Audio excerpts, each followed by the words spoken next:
Muhammad sallallahu alaihi wasallam. Dan ada setengah daripada golongan-golongan ataupun setengah daripada sahabat-sahabat yang mana kalau mereka berhadapan dengan Nabi Muhammad dengan keizzahan, dengan kemuliaan yang Allah Subhanahu wa taala bagi dekat Nabi Muhammad, mereka tak mampu untuk menatap wajah Nabi Muhammad. Kalau cakap pun mereka terpaksa tunduk ataupun kalih kot lain. Tak boleh.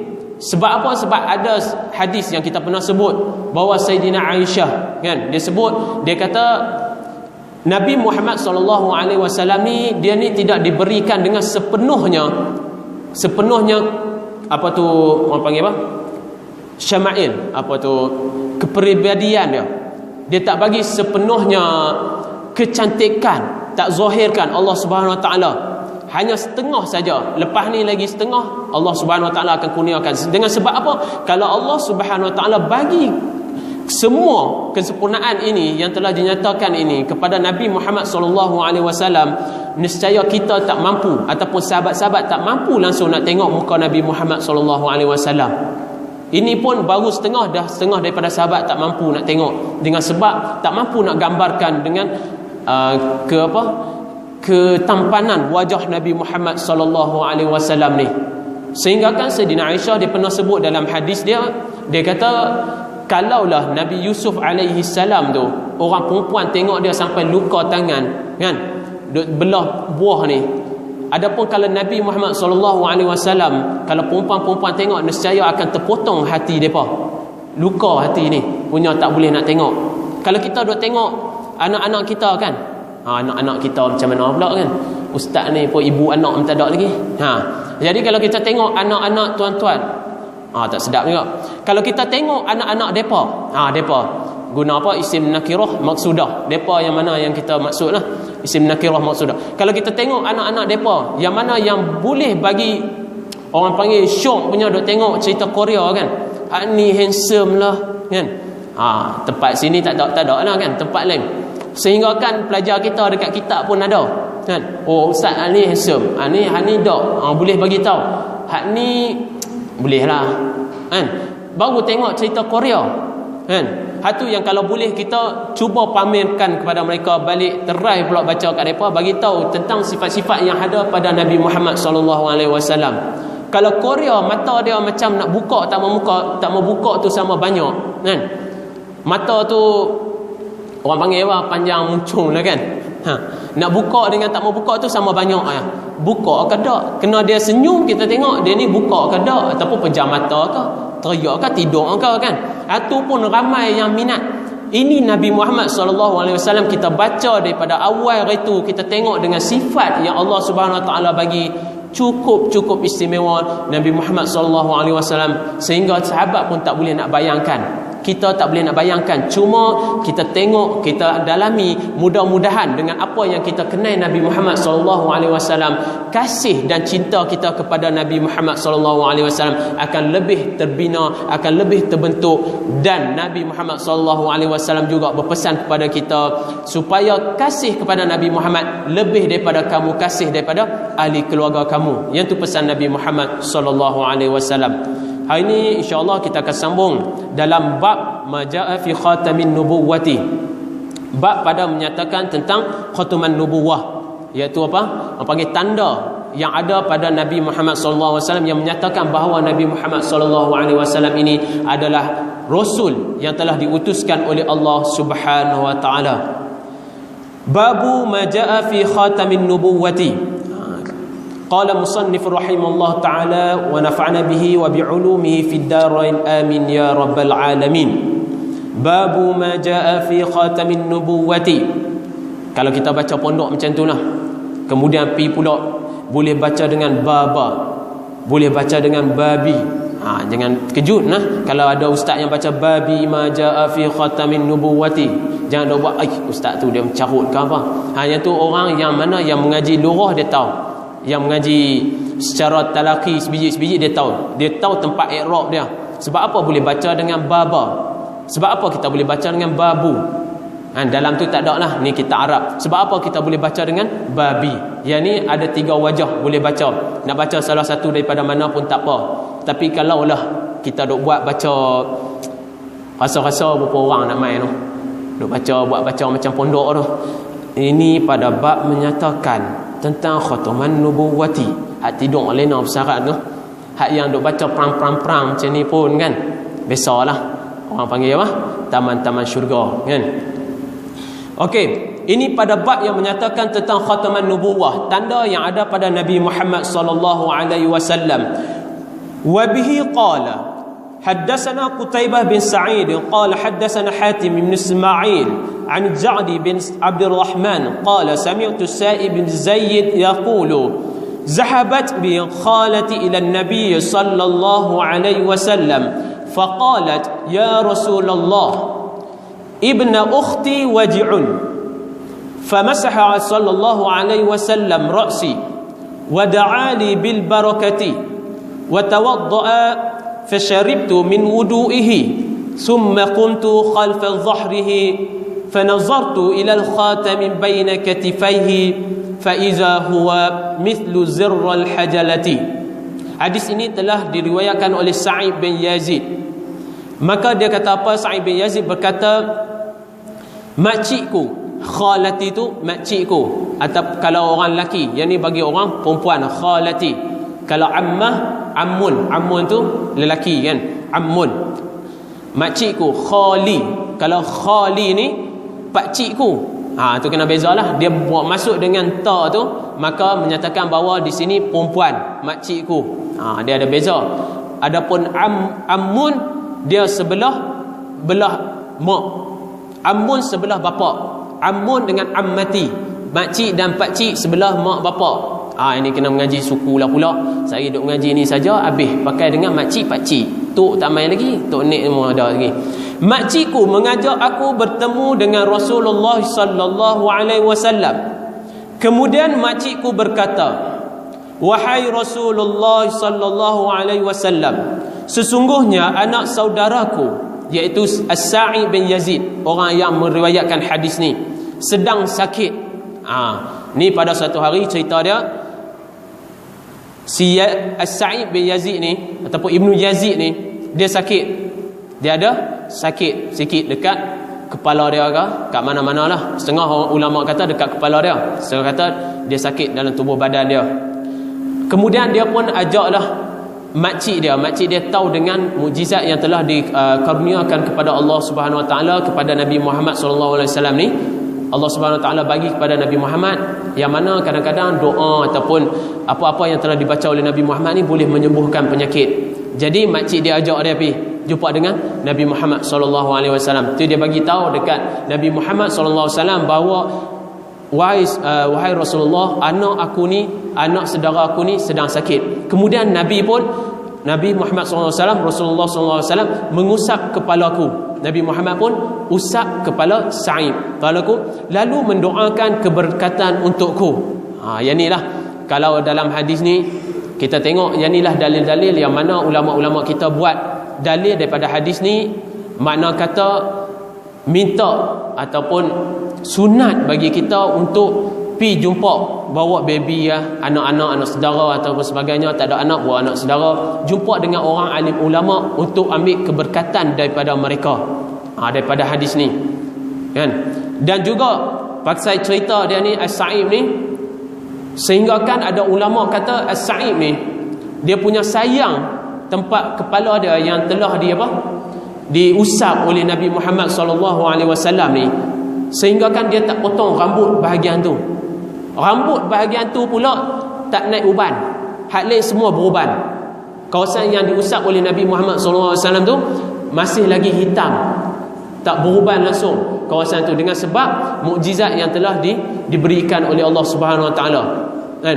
Nabi usap kat belah depan ni, kemudian rambut depan ni saja. Dalam kitab lain kita tengok syarah dia kata bahawasanya rambut dia ni dia tak buang, dia tak potong, hak lain dia potong. Jadi dia taruh rambut dia ni punya lama, lebih kurang dalam 2 meter ke 20 meter gitulah panjang dia. Kemudian kalau dia ni dia gulung pakai dalam serban dia, punya dia sayang, takut Dia nak potong dengan keberkatan yang ada pada Nabi Muhammad sallallahu alaihi wasallam. Hak tu sahabat-sahabat dulu, bagaimana yang dia boleh buat nak ambil keberkatan daripada Nabi Muhammad sallallahu alaihi wasallam. Ni ada satu golongan hak boleh tolak Nabi Muhammad sallallahu alaihi wasallam. Hak ni yang kita kata golongan inilah golongan al-mankuku wal ayuni kan. Tadi kita bagi tahu golongan mangku ayun ni boleh tolak Nabi Muhammad. Padahal kat Nabi Muhammad sallallahu alaihi wasallam ni cukup banyak keistimewaan yang kita baca, dan lepas ni kita akan jumpa lagi banyak lagi keistimewaan yang telah dianugerahkan kepada Nabi Muhammad sallallahu alaihi wasallam.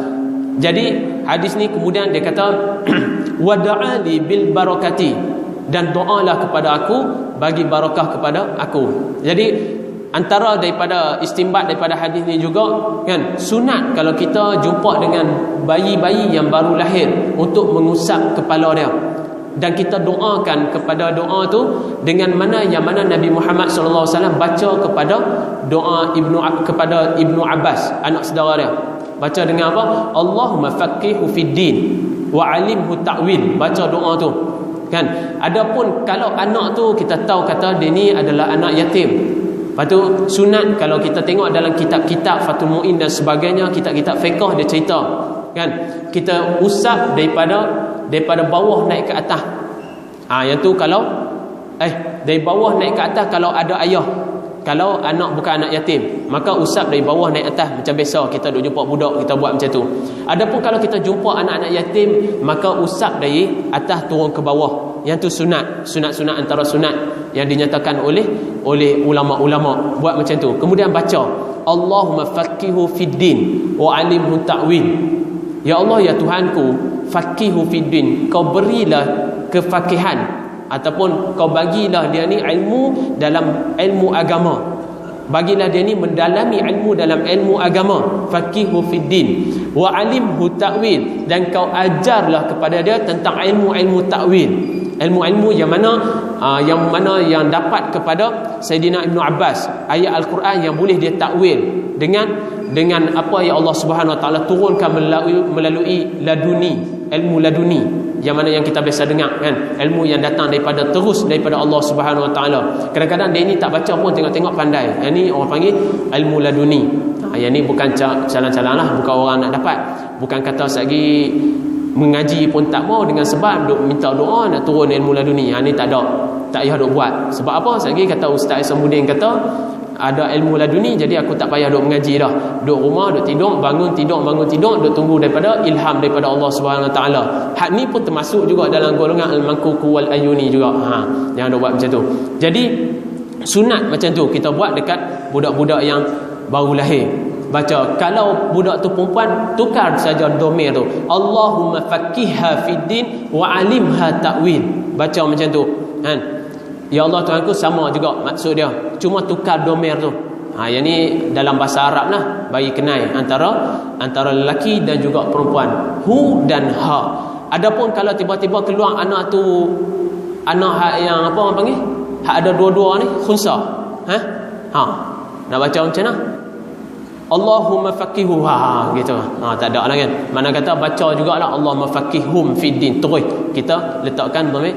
Jangan buat faqihu gitu, tak ada lah. Tuan-tuan hadirin dan hadirat yang dirahmati Allah saja itu. Okey. Kemudian sesudah itu dia kata wa tawaddaa fasyaritu min wudu'ihi. Sesudah itu beliau mengambil wudu. Nabi Muhammad sallallahu alaihi wasallam ambil wudu. Fasyaribtu min wudu'ihi, dan aku meminum air bekas wudunya. Lalu berdiri di belakang badan beliau. Thumma qumtu khalfa zahrihi. Kemudian aku pun berdiri di belakangnya. Nabi Muhammad sallallahu alaihi wasallam dia ambil ayat semayang, kemudian budak ni pun tadah. Ada setengah ulama kata dia tadah, kemudian dia minum kat tepaling. Ada setengah kata dia pergi tadah terus dengan tangan masa Nabi duk ambil ayat semayang untuk minum kat dia, dengan sebab dia mengharapkan keberkatan yang ada pada Nabi Muhammad dapat menyembuhkan penyakit yang ada dalam diri dia. Dan yang ni memang berlaku. Kemudian daripada hadis ni Sa'id bin Yazid telah disembuhkan oleh Allah Subhanahu Wa Taala dengan keberkatan yang ada pada Nabi Muhammad sallallahu alaihi wasallam. Ini yang kadang-kadang orang yang setengah duk kata tak boleh kita nak bertawassul dan sebagainya. Jadi banyak hadis-hadis yang menyatakan tentang kelebihan. Kadang-kadang mereka kata dak ni hanya al-khusus, dikhususkan, orang panggil khususiah kepada Nabi Muhammad sahaja. Tak, ada lagi yang mana ada satu hadis sahabat pergi minta dengan sebab lama tak hujan. Jadi dia pergi minta depan makam Nabi Muhammad SAW, berdoa kepada Nabi Muhammad SAW dengan keberkatan yang ada pada Nabi Muhammad untuk minta hujan. Pada masa Nabi tak ada, kan, Nabi dah meninggal, masa tu turun hujan, kan. Kemudian orang kata, oh ni hanya dikhususkan kepada Nabi untuk hidup. Tadi dia kata ketika mana Nabi hidup saja, ni ketika mati tapi dikhususkan hanya kepada Nabi. Para alim ulama tak boleh pula macam-macam, kan. Kalau nak ikut dengan orang-orang lain ni, semua tak boleh, hanya depa saja yang boleh. Kalau orang lain buat, kullu bid'atin dalalah. Yang tu yang depa punya penyakit. Orang buat saja macam ni tak boleh, nak tawassul tak boleh, istighasah tak boleh. Yang tu insya-Allah kita akan bincang dalam fursah-fursah yang lain pula, kalau ada masa yang panjang lagi insya-Allah, sebab benda tu yang rumit sikit. Kemudian dan aku meminum air bekas wuduknya. Dia tu pun minum lah, macam yang kita kata tadi. Ada dua pendapat ulama, sama ada dia takung dulu kemudian dia minum kat lain. Ada yang setengah kata dia suar tangan terus minum, lalu berdiri di belakang badan beliau. Dia pun pergi belakang Nabi Muhammad SAW. Aku dapat melihat tanda kenabian di antara kedua-dua bahunya.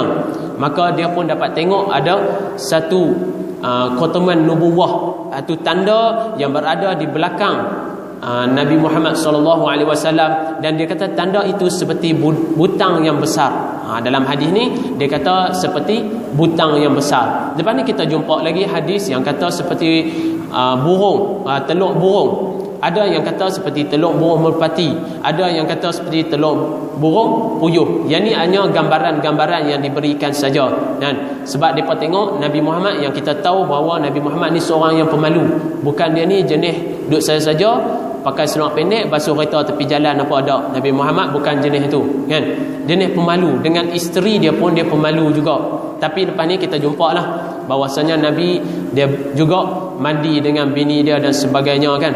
Yang tu dengan sebab nak syariatkan kepada kita, nak nyatakan hukum kepada kita. Tapi Nabi Muhammad SAW ni, kalau Sayyidina Aisyah dia bagi tahu bahawa Nabi Muhammad SAW ni dia ni lebih malu daripada anak gadis lagi. Style Nabi Muhammad. Dan banyak hadis kadang-kadang Nabi dia nak jawab tentang persoalan bagi pihak wanita ni, dia lebih banyak menggunakan perantaraan antara Sayyidina Aisyah dengan orang tu, Sayyidatina Aisyah dengan si penanya tu. Kalau penanya itu seorang perempuan. Sebab apa? Sebab Nabi Muhammad SAW ni dia ni adalah seorang yang pemalu. Bukan macam kita lah. Kita doa kot insya-Allah. Kita termasuklah saya, kan. Bukan macam depa lagi. Depa lah kena. Duduk depan ni insya-Allah alhamdulillah. Yang kadang-kadang kita tengok pakai seluar pendek, baju pun tak ada, nampak pusat Islam, duduk basuh kereta petang-petang, kan. Yang tu dengan sebab tak mau main nak mengaji. Okey. Kita tengok lagi.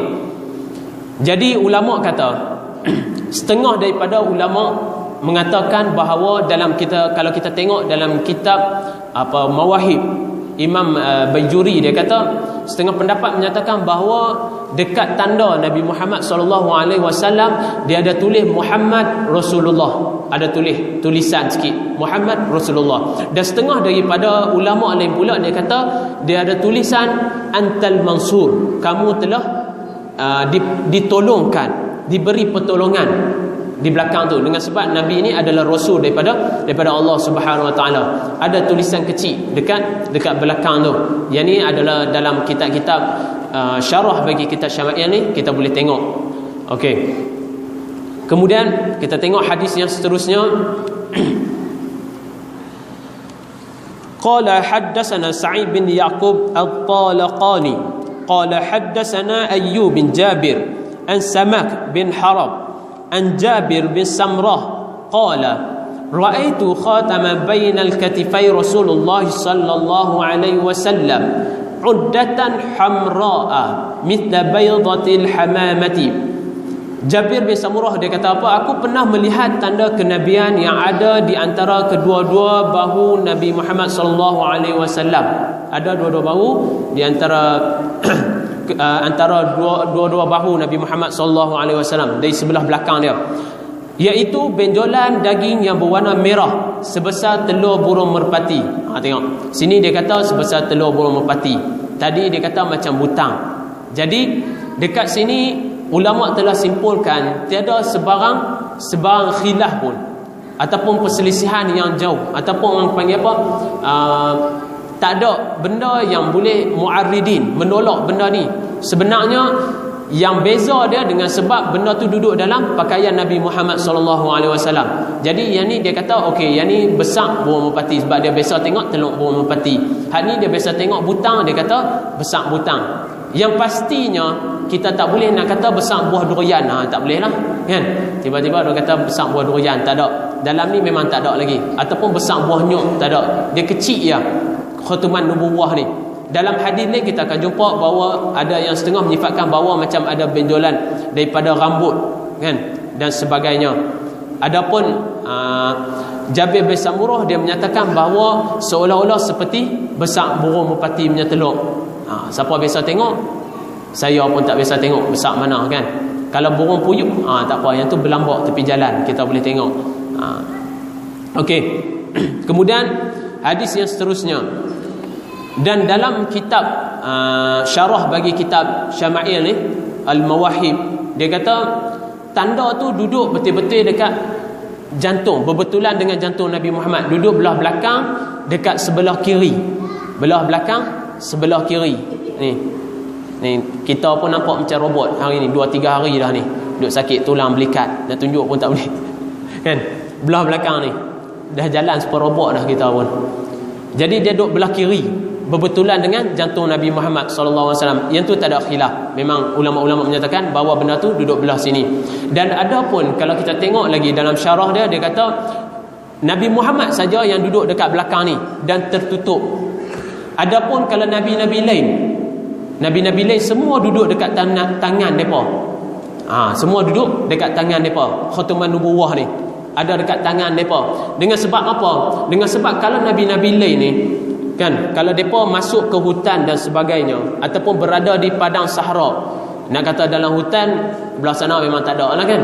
Jadi duduk dalam padang sahara ni, apabila binatang-binatang buas datang untuk nak makan mereka dan sebagainya, maka nescaya kalau mereka tunjuk saja tanda tu, binatang tu akan jadi mereka punya member, akan jadi kawan mereka. Betul? Yang ni memang ada dalam kitab-kitab syarah bagi kitab ni, Khasail Nubuwah. Dia cerita. Jadi setengah daripada apa tu cerita pasal ini kan, khataman nubuwah ni, ada seorang nabi tu, Nabi Daniel alaihissalam yang telah dimakamkan dekat Iskandaria. Kalau ada kesempatan bolehlah pergi kan. Kalau kita pergi tu besok kita sampai, alhamdulillah. Jadi dia dimakamkan, dan setengah daripada riwayat kata dia dimakamkan dengan Luqmanul Hakim yang disebut dalam Al-Quran tu kan. Jadi Nabi Daniel ni diriwayatkan bahawa dia mati dalam telaga kan. Bukan mati dalam telaga, mati di apa orang panggil, ditenggelamkan air. Okey, Nabi Daniel ada setengah lah kata, ada setengah Nabi, ada yang kata, ada setengah lagi kata Nabi Daniel ni hidup sampai hari ni. Adapun yang tu khilaf lah. Adapun Nabi Daniel ni dia biasa telah ditolak kan, cerita dia biasa telah ditolak oleh raja dia masuk dalam satu orang panggil apa, parit, bukan parit, orang panggil apa, ada ambil cedok ayam tu, satu perigi. Tapi perigi besar lah kan, perigi besar. Jangan duk ingat kata perigi macam perigi duduk belakang rumah kita lah yang duk ada lah ni. Kalau perigi tu tak ada apa. Sebab apa? Sebab bawah tu mereka letak dua ekor singa dalam perigi tu. Dia punya pemerintah dia lah kan, yang pemerintah dia yang jahat ni tolak Nabi Daniel masuk dalam tu. Bukan pemerintah kita lah ni tak ada masalah, baik kan, kita sayang. Adapun pemerintah masa zaman tu cukup jahat, dia tolak Nabi Daniel alaihissalam masuk dalam telaga tu. Tapi telaga tu besar lah, dengan sebab ada 2 ekor singa nak suruh makan Nabi Daniel kan. Kalau kata telaga kecil yang masa kita ni, Nabi Daniel jatuh, ada singa dalam tu, singa tu pakai kiok betul lah kan, kayak mati terus lah, tak ada nak bismillah apa sebagainya.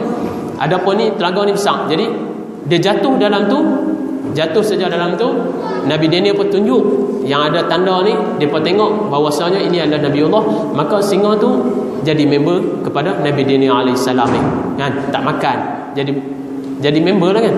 Mana kata dia tak makan dan tak terkam dan sebagainya. Sehingga kan lepas daripada tu Nabi Daniel dia keluarkan dan dia buat salah satu daripada cincin dia tu berbentuk dengan kepala singa, dengan sebab dia duk teringat kepada hak singa member dia tu kehebatan yang diberikan anugerah Allah Subhanahu taala ataupun mujizat yang dianugerahkan kepada nabi-nabi. Nah, jadi Nabi Muhammad SAW ni sebab apa duduk belakang? Lepas ni orang tanya, sekali Nabi nak tunjuk, macam mana takkan nak buka baju tunjuk belakang? Tak, Nabi Muhammad ni lebih special daripada nabi lain-lain. Dia duduk belakang. Kalau binatang buas tengok saja Nabi Muhammad SAW, nescaya mereka ni takkan terekam terus Nabi Muhammad SAW. Tengok wajah saja, tak perlu nak tunjuk-tunjuk, kan? Nak tunjuk apa tagline apa orang panggil, tagline kat kalau duk tengok, kan? Punchline dia apa, nak buat lawak apa, kan? Tak payah duk tunjuk benda-benda tu, kan? Mana kata Nabi Muhammad, tengok saja wajah Nabi Muhammad SAW, terus binatang-binatang ni takkan terekam kepada Nabi Muhammad SAW. Yang tu keistimewaan yang diberikan Allah Subhanahu Wa Taala kepada Nabi Muhammad SAW. Tak ada kat tangan dia seorang saja, ada dekat atas belakang. Dan seterusnya, hadis seterusnya kita tengok satu lagi hadis insya-Allah. Sami'tu Rasulullah sallallahu alaihi wasallam, hadis yang nombor 18. Baca sanad dia. وبه قال حدثنا أبو مصعب المديني قال أخبرنا يوسف بن ماجشون عن أبيه عن عاصم بن عمرو بن قتادة عن جدته رميثة قال سمعت رسول الله صلى الله عليه وسلم ولو شاء أن أقبل الخاتم الذي بين كتفيه من قربه لفعلت يقول لسعد بن معاذ يوم مات اهتز له عرش الرحمن. Hadis ini telah diriwayatkan oleh Ar-Rumaisah. Dia berkata, aku mendengar Rasulullah sallallahu alaihi wasallam yang pada waktu itu berada sangat dekat denganku. Rumaisah kata, Nabi Muhammad sallallahu alaihi wasallam pada hari kematian Sa'ad bin Mu'az ni, dia duduk dekat dengan Rumaisah. Jadi Rumaisah duduk berhampiran sangat dengan Nabi Muhammad sallallahu alaihi wasallam, sehingga dia kata apa? Sehingga seandainya aku mahu mencium tanda kenabian yang ada di antara kedua-dua bahu beliau, nescaya aku dapat lakukannya. Rumaisah kata macam tu. Rumaisah kena ingatlah, dia adalah khatam kepada Nabi Muhammad dan dia adalah seorang lelaki. Walaupun nama Rumaisah, seorang lelaki, dia macam Maisarah juga, kan? Jadi dia kata apa? Nescaya aku dapat lakukannya. Nabi duduk dekat sehingga kan dia boleh tengok khataman nubuwah. Kalau dia kata kalau aku nak cium khataman nubuwah ni, aku boleh buat, kan, pada hari itu. Kemudian Nabi pun berkata kepada Sa'ad bin Mu'az pada hari beliau meninggal dunia, arasy Allah bergegar kerana kematian Sa'ad. Ini yang kehebatan yang Allah Subhanahu Wa Taala anugerahkan kepada Sayyidina Sa'ad bin Mu'az ni. Adapun Sayyidina Sa'ad bin Mu'az ni, tuan-tuan, dia ni cukup istimewa. Dia dilahirkan di Nu'man, ataupun nama dia Sa'ad bin Mu'az bin Nu'man. Sa'ad bin Mu'az bin Nu'man, asal dia dekat Madinah. Dia satu golongan daripada puak-puak Aus, kan? Dan dia antara orang yang hadir dalam bai'ah Aqabah yang pertama itu. Dia antara yang hadir. Dan Sa'ad ni dia masuk Islam, memeluk agama Islam lebih kurang dalam 31 tahun, kan? Dan dia telah menyertai banyak daripada peperangan-peperangan yang bersama dengan Nabi Muhammad sallallahu alaihi wasallam. Sehingga kan yang dia nak meninggal ni ketika mana dia masuk dalam peperangan Khandaq, yang kita tahulah peperangan yang buat daripada parit tu, kan, yang nak perang, iaitu sirah tu ada. Jadi peperangan tu lah dia ni telah ditikam. Ada setengah ulama kata dia telah ditikam di bawah mata dia ni, kan, kena tikam bawah mata dia. Itu Sayyidina Mu'az. Jadi pada hari dia nak mati ni, ada satu golongan, dia telah dapat menyelesaikan satu golongan sebelum daripada dia mati ni. Masalah yang mana Bani Quraizah, daripada bani dia, satu bani daripada Bani daripada kelompok yang ramai dekat Madinah ni, nama dia Bani Quraizah. Bani Quraizah ni dia telah mengkhianati kepada perjanjian mereka dengan Nabi Muhammad SAW untuk membantu Nabi Muhammad dalam peperangan Khandaq ni. Tapi mereka ini adalah munafik. Mereka telah lari daripada perjanjian tu. Maka Rasulullah SAW mencari siapa yang boleh menyelesaikan masalah ni.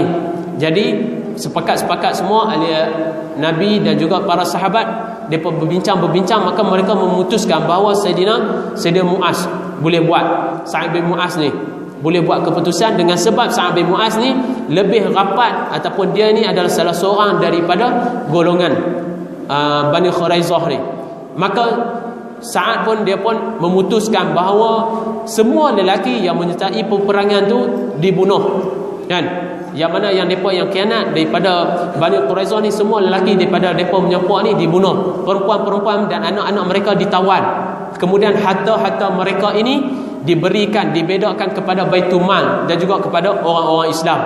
Maka dengan sebab itulah Allah Subhanahu Wa Taala bagi tahukan Nabi Muhammad sallallahu alaihi wasallam, itulah apa yang telah dihukumkan oleh Allah Subhanahu Wa Taala. Apa yang Sayyidina Muaz telah buat ni, Sa'ad bin Muaz telah buat ni, yang tu telah sempurna. Mana kata Allah Subhanahu Wa Taala bagi tahu, hatu jugalah yang akan diputuskan oleh Allah Subhanahu Wa Taala.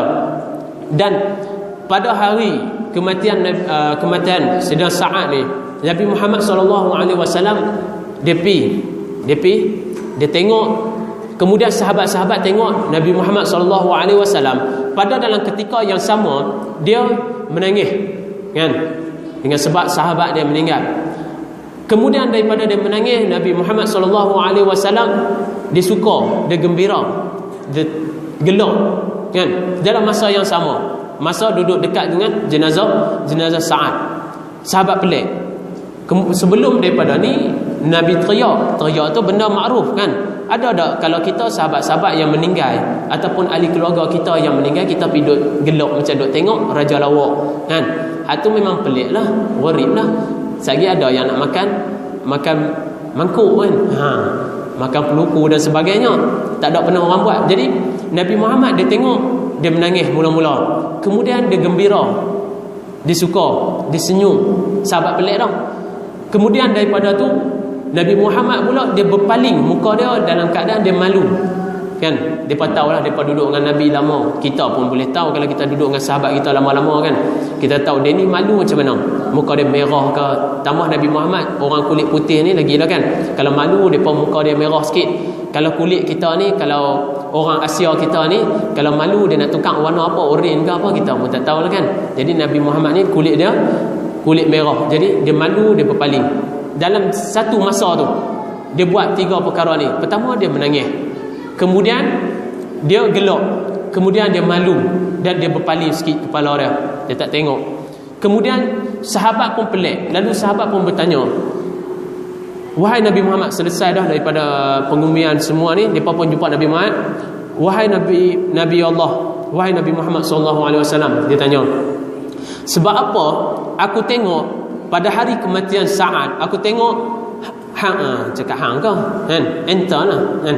Jadi aku tengok hang ni mula-mula menangis, kemudian hang gembira, hang gelak, kemudian hang malu, hang berpaling daripada jenazah. Rasulullah SAW dia pun menjawab, ketahuilah kamu, dia kata, bahwasanya aku melihat apa yang kamu tidak melihat, kan? Yang pertamanya aku sedih. Memang secara ghalib dia, secara apa orang panggil, secara tabiat kita, kalau orang yang meninggal dunia, tambahan ahli keluarga kita ataupun sahabat karib kita, maka air mata kita melitis, kan? Kita akan menangis dengan sebab kenangkan dengan benda yang selalu kita duduk dengan dia, kenangkan perbuatan kita dengan dia dan sebagainya. Maka aku menangis. Kemudian aku melihat segerombolan daripada malaikat turun untuk menjemput roh daripada Sa'ad bin Muaz ni. Lebih kurang dalam 1000 malaikat yang turun nak menjemput roh dia untuk naik ke langit. Itu Nabi gembira dalam pada masa yang sama. Kemudian Nabi juga sebut, dan aku juga tengok para bidadari, dia kata, turun berbondong-bondong. Berbondong-bondong bahasa apa? Indonesia. Turun ramai kan, nak merebut, nak ambil roh, nak bersama dengan roh Sa'ad bin Mu'az ni, sehingga kan depa ni duk kelang kabut dan sebagainya. Ada setengah daripada mereka kain terangkat. Tu Sayyidina para bidadari ni nak pergi ambil roh Sayyidina Mu'az. Depa berebut sampai setengah daripada kain-kain terangkat. Jadi Nabi tengok, Nabi nampak apa yang telah berlaku ni, maka dia pun berpaling dalam keadaan dia malu. Yang tu dengan sebab bidadari turun.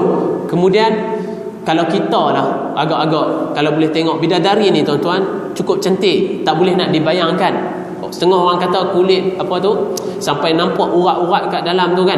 Tak boleh lah nak cerita macam mana bidadari ni. Sehingga kan dalam riwayat lain ada seorang raja hak mimpi kan, hak mimpi tengok bidadari. Keesokan hari dia bangun-bangun tengok bini dia sampai termuntah kan, rasa Allah, semalam aku tengok benda hak cukup cantik, tiba-tiba hari ni aku tengok sampai macam tu. Nak kata bidadari ni cukup cantik. Jadi Nabi ni dia malu. Tu tengok perangai Nabi Muhammad.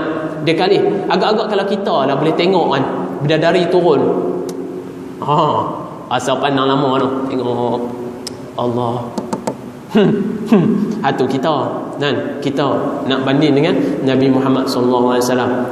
Jadi Nabi Muhammad dia berpaling dalam masa yang sama tu.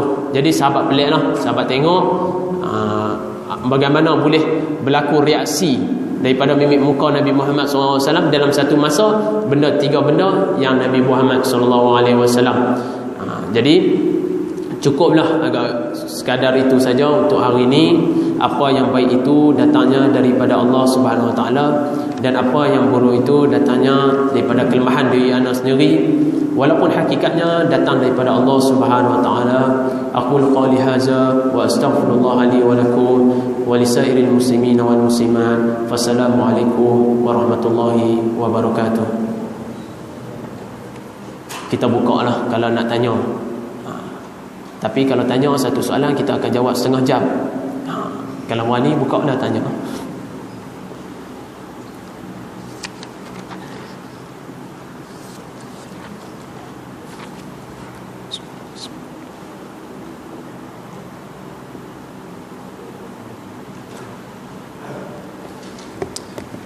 Baik, ada? Tak ada no? Takut balik lewat kan? Kita baca doa insya-Allah. Bismillahirrahmanirrahim. Alhamdulillahirabbil alamin wassalatu wassalamu ala asyrafil anbiya'i wal mursalin wa ala alihi washabbihi ajmain. Allahumma ij'al jam'ana hadhihi jam'an marhuma wa tafarraqna min ba'dihi tafarruqan ma'suma. Allahumma salli al-islam wa 'izzal muslimin wa ansuril mujahidin fil Masr wa fi Palestin wa fi Suriya wa fi Lebanon wa fi Filipin wa fi Myanmar wa fi biladina Malaysia wa fi kulli makan wa fi kulli zaman. Allahumma kashif 'anna jami'al muslimin min al-bala'i والوباء والفتنة ما لا يشاء غيرك وأهلك أعداء الإسلام من الكفرة والفجرة والملحدين والإسرائيليين. ربنا آتنا في الدنيا حسنة وفي الآخرة حسنة وقنا عذاب النار. وصلى الله على سيدنا محمد وعلى آله وصحبه أجمعين. سبحان ربك رب العزة عما يصفون وسلام على المرسلين والحمد لله رب العالمين. تقبل الله منا